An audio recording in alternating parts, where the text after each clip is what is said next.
안녕하세요. 온통부감 한의사 박경숙입니다. 제가 지난 시간에 혈당 관리에 있어 가장 좋은 식재료, 버섯이라고 이렇게 제가 소개를 해드렸었죠. 오늘은 그 버섯을 이용해서 버섯 계란 볶음밥을 직접 만들어 보는 그런 시간을 가져보려고 합니다. 이 버섯 계란 볶음밥은 비단 그 혈당 걱정이 되시는 분들에게만이 아니라 어린아이부터 노인분에 이르기까지 누구나 드시면 건강에 도움을 줄 수 있는 그런 밥 아닐까 생각을 해요. 그리고 무엇보다 만들기가 쉬워요. 이것은 자취생들, 즉 중고등학생들도 직접 만들어서 먹을 수 있는 그런 밥이 아닐까 생각을 하거든요. 제가 그동안 소개해드린 그런 음식들은 주로 슬로우 푸드죠.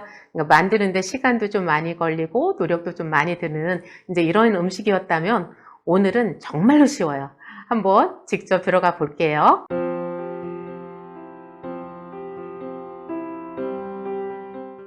자, 우선 이제 버섯 계란 볶음밥, 그러면 주재료인 버섯을 먼저 소개를 해드려야 되겠죠. 제가 지난 시간에 잠깐 말씀을 드렸었는데, 자, 황제버섯을 오늘 준비해 봤어요. 이렇게 황제버섯이 거의 제 얼굴 크기랑 맞먹는다, 이제 이렇게 제가 소개를 해드렸었는데, 보니까 제 얼굴보다는 좀 작네요. 작긴 작는데, 그래도 굉장히 크죠. 그죠? 이게 하나에 한 200g 정도 되더라고요. 그래서 이게 200g짜리 3개가 한 상자에 들어있고요. 그래서 이렇게 황제버섯 준비를 했고, 그 다음에 황제버섯 계란 볶음밥이니까 계란이 있어야 되겠죠? 그래서 이 버섯을 하나 하는데 계란을 한 5개, 6개 해도 돼요. 그런데 오늘은 이제 2인분 정도로 준비를 해보려고 해요. 그래서 계란 4개 준비했고요. 그리고 여기에다가 조금 이제 더 맛을 내기 위해서 좀 깔끔한 맛? 그런 맛을 내기 위해서 저 같은 경우는 이제 청양고추를 좋아하거든요. 그래서 이렇게 홍고추, 푸른 고추 이렇게 해서 청양고추 한 2개 정도 준비하면 될 것 같아요. 그런데 청양고추 매운 건 못 먹는다 하시는 분들은 청양고추는 빼도 되겠어요. 이렇게 하고 이제 기름이 있어야 되겠죠? 볶음밥이니까. 그래서 댓글로 어떤 기름을 사용하느냐 이제 이걸 물어보신 분이 계셨어요. 그래서 제가 일부러 이렇게 이제 병째로 가져왔는데요. 저는 주로 이제 이 압착 유채유를 써요. 올리브유 중에서도 엑스트라 버진 이런 것들은 이제 좀 비싸잖아요. 그런데 이 압착 유채유는 가격도 저렴하면서 그 올리브유에 맞먹을 정도로 이렇게 그 영양 그 성분도 굉장히 좋고, 그리고 무엇보다 이 압착이라는 것은 이제 눌러서 짠다는 얘기잖아요. 이 콩기름이라든지 시중에 나오는 그 식용유들을 우리가 되도록 안 먹는 게 좋다고 하는 것은 그 기름을 그냥 콩을 우리가 아무리 눌러도 기름 잘 안 나오잖아요. 그래서 거기에다 기름을 추출하기 위해서 어떤 약품 처리를 하는 거거든요. 근데 약품 처리를 하지 않고 그대로 추출한 오일을 먹는 게 좋은 거예요. 그래서 우리가 참기름이나 들기름 이건 그냥 눌러서 짜면 나오는 기름이잖아요. 그래서 그런 기름을 먹어야 되는 거고, 마찬가지로 이것도 이렇게 압착해서 그냥 짜낸 이제 그런 기름이다. 그래서 제가 이걸 사용하고 있고요. 이거는 이제 생협 그 유기농 매장이죠. 생협에 가면 어디나 다 있어요. 그래서 가격도 비교적 저렴하고 질도 좋고 이런 기름을 쓰고 있고요. 들기름은 이제 이왕이면 열에 볶아서 짠 거보다는 이렇게 생들기름을 쓰고 있어요. 그래서 기름을 이렇게 2가지를 쓰는데, 이제 버섯이나 이렇게 채소를 볶을 때는 주로 압착 유채유를 쓰고, 마지막에 볶음밥에 있어서 밥이 들어가고 마무리를 할 때 들기름을 사용하고 있습니다. 자, 이제 직접 요리를 들어가 볼게요. 그런데 우리가 버섯 볶음밥을 할 때 이 볶음밥만 먹지는 않을 거잖아요. 그래서 저녁 때 한 10분, 15분에 걸쳐서 차릴 수 있는 한상 차림, 그것을 해보도록 하겠습니다. 우선 두부를 먼저 이제 삶는다고 해야 되나요? 데치려고 하는데요. 저는 이제 이 두부를 굉장히 좋아해요. 이것도 이제 생협에서 판매하는 두부인데, 이제 가격은 일반 두부에 비해서 조금 비싸긴 한데, 그래봤자 몇천 원이거든요. 우리가 외식을 할 때 뭐 몇만 원, 10만 원, 20만 원 이렇게 들어가는 거에 비하면 뭐 한 2,500원인가 뭐 이 정도 하는데, 그 정도 충분히 쓸 수 있지 않겠어요? 저녁 한 끼를 위해서. 그래서 유기농 두부를 이제 준비를 했고요. 자, 볶음밥 하기 전에 우선 두부를 먼저 이렇게 데칠게요.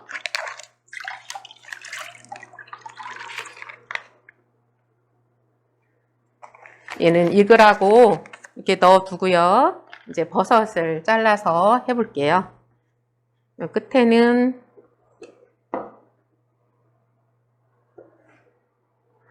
오늘은 볶음밥을 할 예정이지만 그냥 이렇게 버섯을 넓게 이제 잘라가지고 이것을 그대로 프라이팬에다 구워서 죽연만 살짝 이제 뿌리면 그냥 구운 버섯 이렇게 먹어도 굉장히 맛있거든요. 근데 오늘은 이제 일단 볶음밥이니까 이걸 잘게 쪼개볼게요.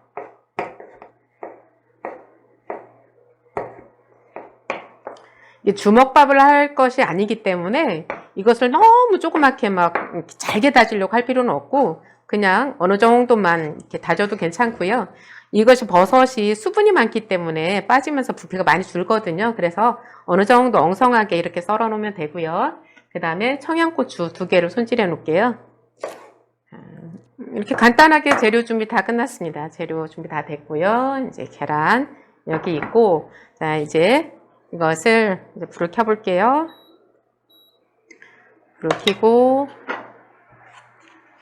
기름을 좀 밥도 볶아야 되니까요. 좀 넉넉하게 넣고요.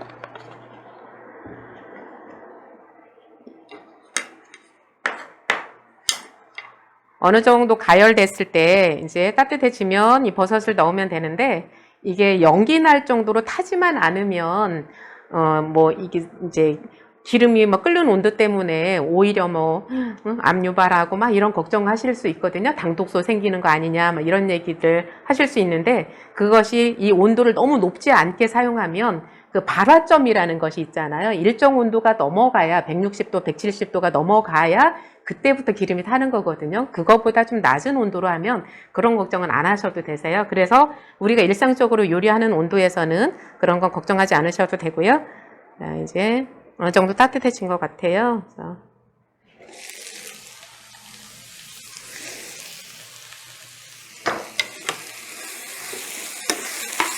이게 오늘 들어가는 재료들은 전부 그냥 살짝만 익혀도 되는 애들이기 때문에 너무 오래 익힐 필요가 없어요. 그래서 버섯이 지금 살짝 그냥 익어간다 싶으면 여기에다가 그냥 계란을 직접 집어 넣는 거예요. 그래서 하나, 둘, 3개. 그 스크램블 하듯이 이렇게 저어주면서 볶으면 되세요.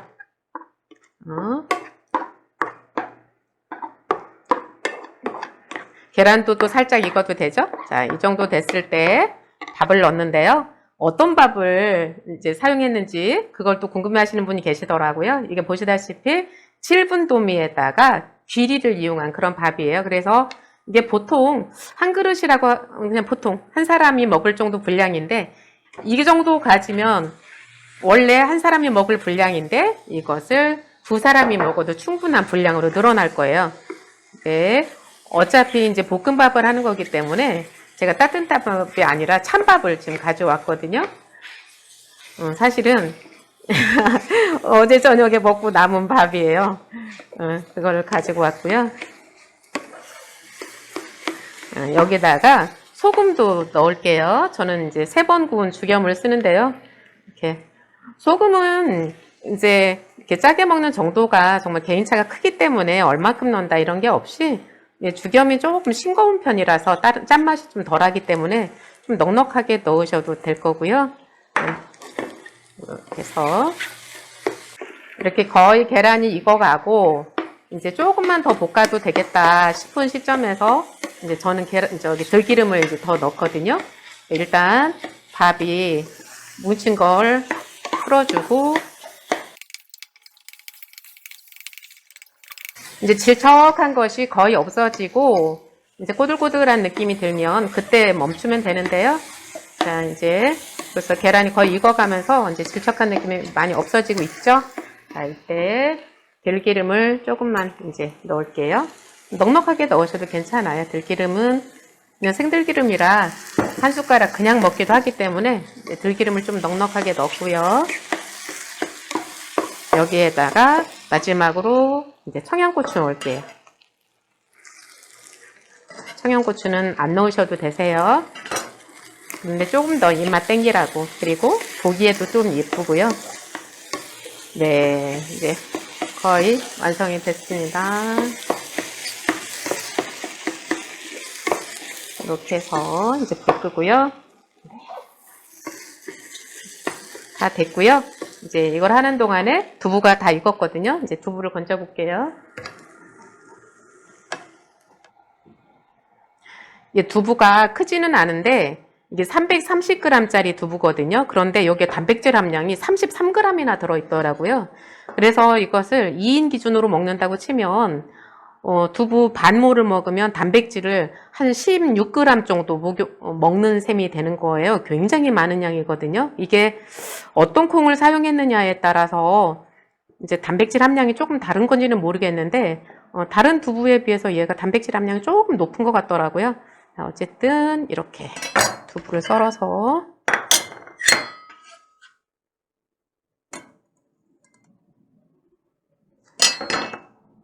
두부 준비됐고요. 그 다음에 이제 볶음밥을 담아 볼게요.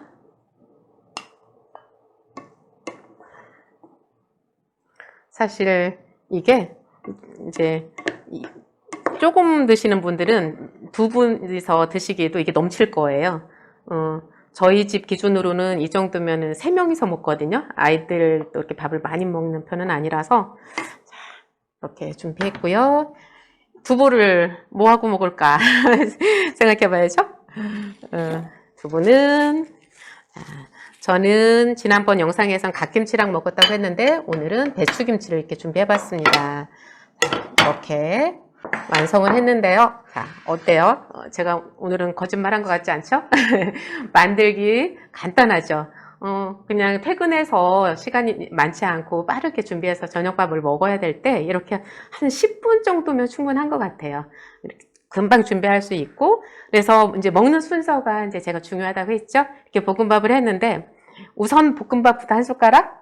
아니죠. 그게 아니라 두부부터 이렇게 두부랑 김치랑 해서 좀 천천히 오늘 어떻게 지냈니 좀 얘기도 하고 그렇게 하면서 두부를 먼저 먹고 그러면서 볶음밥을 먹는 거죠. 물론 여기에다가 이제 국물이 뭐 미역국이라든지 콩나물국이라든지 된장국이라든지 있으면 더 좋겠는데요. 자, 어쨌든 이렇게 한 상 준비해 보았습니다. 완성한 버섯 계란 볶음밥 얼른 한 그릇 먹고 다시 자리에 앉았습니다. 제가 지난주에 보여드렸던 그래프 한 번만 더 보여드려 볼게요. 이렇게 두부를 먼저 조금 먹고 그리고 나서 이 버섯 계란 볶음밥을 먹었을 때 이 혈당 변화 그래프인데요. 8시쯤부터 밥을 먹었는데 9시, 10시가 돼도 혈당 변화 거의 없이 이렇게 수평으로 가더라. 그래서 뭐가 잘못된 거 아닌가 싶어서 이제 검사도 이중으로 막 해보고 이랬는데요. 어쨌든 이제 이렇게 혈당이 거의 오르지 않다가 지금 이 시점에서 사과대추 하나 먹으면 어쩔까 해서 이제 사과대추 먹었을 때 약간 이렇게 올라갔다가 다시 내려오고, 그래서 잠들기 전에는 100 이하로 이제 혈당이 떨어진 채로 이렇게 편안하게 잠을 잤었고요. 그러면 오늘 요리에 사용했던 황제버섯만 그런가? 그래서 느타리 버섯을 이용해서 또 똑같이 볶음밥을 만들어 봤더니 그때에도 여전히 혈당 그래프가 이렇게 안정적으로 가는 것을 보여줬어요. 그런데 요리하는 걸 지켜보면서 이 밥을 먹으면 왜 혈당이 안 오르는지 그냥 팍팍 이해가 되지 않으세요? 그래서 거꾸로 식사법에서처럼 이게 단백질부터, 즉 두부부터 먼저 먹었죠. 그래서 두부를 어느 정도 이렇게 배부르게 먹고 그리고 나서 이제 밥을 먹는데, 밥이 보시다시피 한 공기도 채 안 된 넉넉한 한 공기가 아니라 조그만 한 공기, 밥 한 공기를 했는데 두 사람이 먹을 분량도 더 나와요. 무슨 소리냐면 밥이 조금 들어가고 버섯이랑 계란이 굉장히 넉넉하게 들어가잖아요. 그래서 우리가 평소에 이제 음식점에 가서 먹는 밥은 밥이 위주가 되고 거기에 채소가 조금씩 이렇게 들어가는, 곁들여지는 이런 식이잖아요. 그런데 이 버섯 계란 볶음밥은 버섯과 계란이 듬뿍 들어가고 거기에 밥이 약간 들어가는 이런 식이라고 생각을 하면 될 것 같아요. 그래서 밥 한 공기 가지고 했을 때 한 3사람 정도가 먹으니까 실제적으로 밥의 양은 3분의 1 정도고 나머지를 버섯과 계란으로 그리고 먼저 먹은 두부로 이렇게 배부르게 먹을 수 있는 거죠. 그럼 이럴 때 이제 이런 염려를 하실 수도 있을 거예요. 아, 탄수화물도 적당히 먹어야 되는데 밥을 그렇게 조금 먹어도 돼? 이런 생각 하실 수 있는데 그런데 그것은 하지 않아도 되는 염려일 거예요. 왜 그러냐면 두부라고 해서 단백질만 들어있는 게 아니라 두부에도 탄수화물과 지방이 같이 들어있고요. 또 버섯에도 마찬가지로 탄수화물과 지방이 같이 들어있는 거예요. 그런데 차이점은 뭐냐 하면 우리가 그냥 흰쌀, 흰 밀가루로 된 밥이나 빵을 먹었을 때와는 다르게 버섯이나 두부가 가지고 있는 애는 어떤 탄수화물이다? 복합 탄수화물이다. 이렇게 생각을 하시면 될 것 같아요. 그러니까 그야말로 복합 탄수화물 위주로 그리고 단백질 위주로 먹는 그런 식단이라고 하면 되겠어요. 그러면 채소가 안 들어가 있는데 버섯이 일종의 채소 역할을 하는 거죠. 그렇게 이해를 하시면 되겠고요. 자, 그렇다면 이렇게 식이섬유가 넉넉하고 단백질이 넉넉한 그런 성질 때문에만 혈당을 이렇게 안정적으로 가져올까? 이제 여기 하나를 덧붙여서 생각할 게 있어요. 제가 그 멍게 미역국을 소개해 드린 적이 있었어요.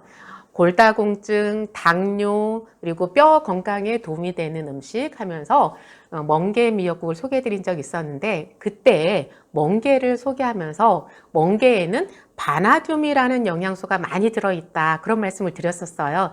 이 바나듐이 혈당 조절에 굉장히 도움을 많이 주거든요.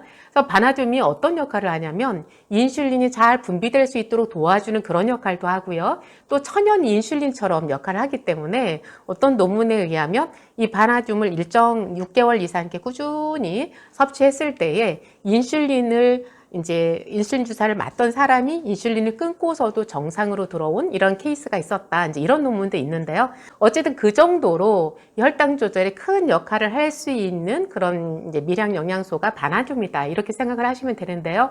바나듐은 그 외에도 그 혈당의 급격한 상승을 이제 억제하는 것도 있지만 뼈나 연골, 치아 등의 그 세포가 튼튼하게 형성될 수 있도록 도와주는 그러니까 골다공증에도 도움이 되는 거죠. 자, 그리고 이제 독소 배출을 해주고 혈액순환이 잘 되게 하고 성인병을 예방해주고 이런 역할들을 하면서 지방이 잘 이렇게 분해가 될 수 있도록 도와주는 그런 역할도 해요. 자, 이렇게 혈당 관리 아니면 뼈 건강, 골다공증 여기에 도움되는 미량 영양소로서 제가 바나듐을 소개를 해드렸었는데 그런데 오늘 뜬금없이 왜 바나듐을 얘기하냐?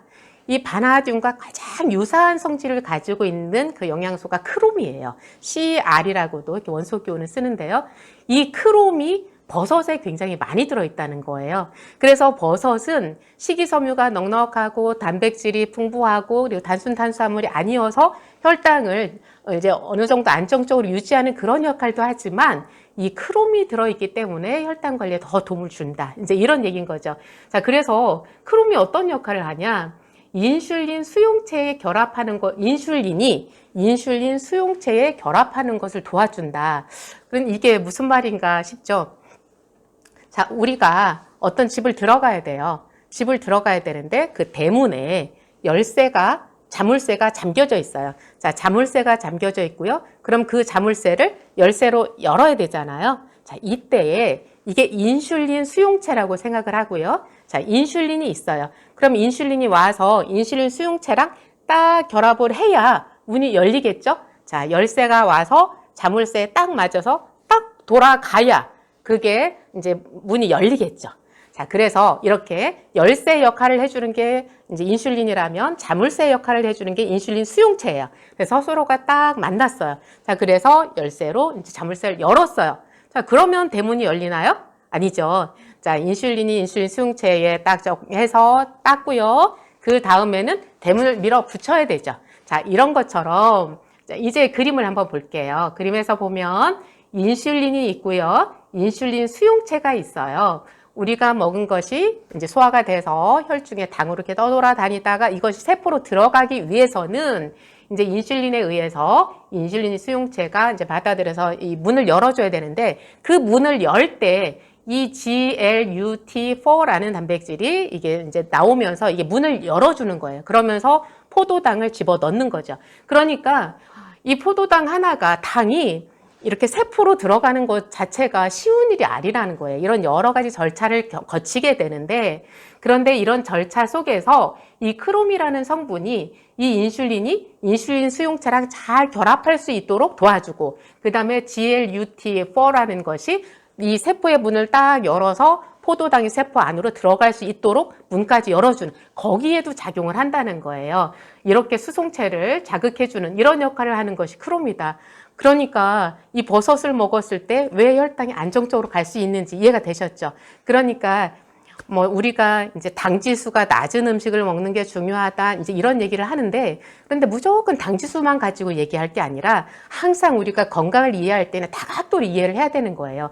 당 지수가 낮기도 하지만 이 자체에 들어있는 이 영양들이 이 당이 흡수되고 또 소비가 되고 하는 그 과정 속에서 이제 필요로 한 영양소다, 이런 얘기인 거죠. 그래서 당뇨가 있는 분들은 막 뭐든지 항상 조금만 먹으려고 하고, 안 먹으면 혈당 떨어져.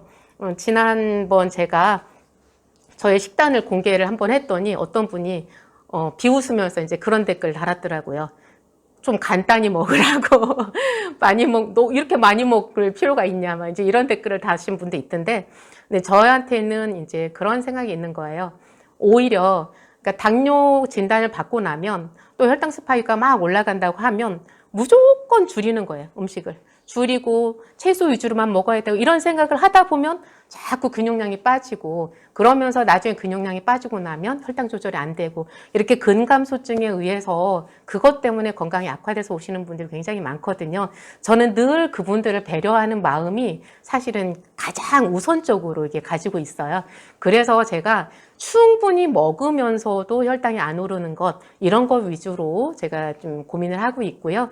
그리고 실제로 이 음식에 들어있는, 이 식재료에 들어있는 그 영양들을 통해서 인슐린 저항성을 개선하는 그런 노력들을 해야 실제적으로 당뇨가 치료될 수 있다, 이제 이렇게 이해를 하시면 될 것 같아요.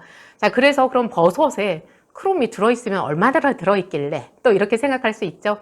크롬의 하루 권장 섭취량이 20 내지 35 마이크로그램 이 정도가 이제 필요한데, 버섯 100g에는 17 마이크로그램이 들어있어요.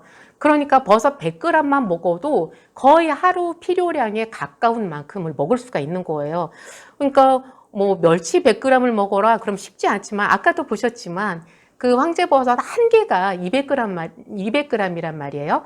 그러면 그 반절만 먹어도 100g이잖아요. 그럼 반절만 먹어도 거의 하루 필요량을 섭취할 수 있다는 거죠. 이 정도면은 거의 약에 준할 정도로 많이 들어있는 거라고 이해를 하시면 될 것 같아요.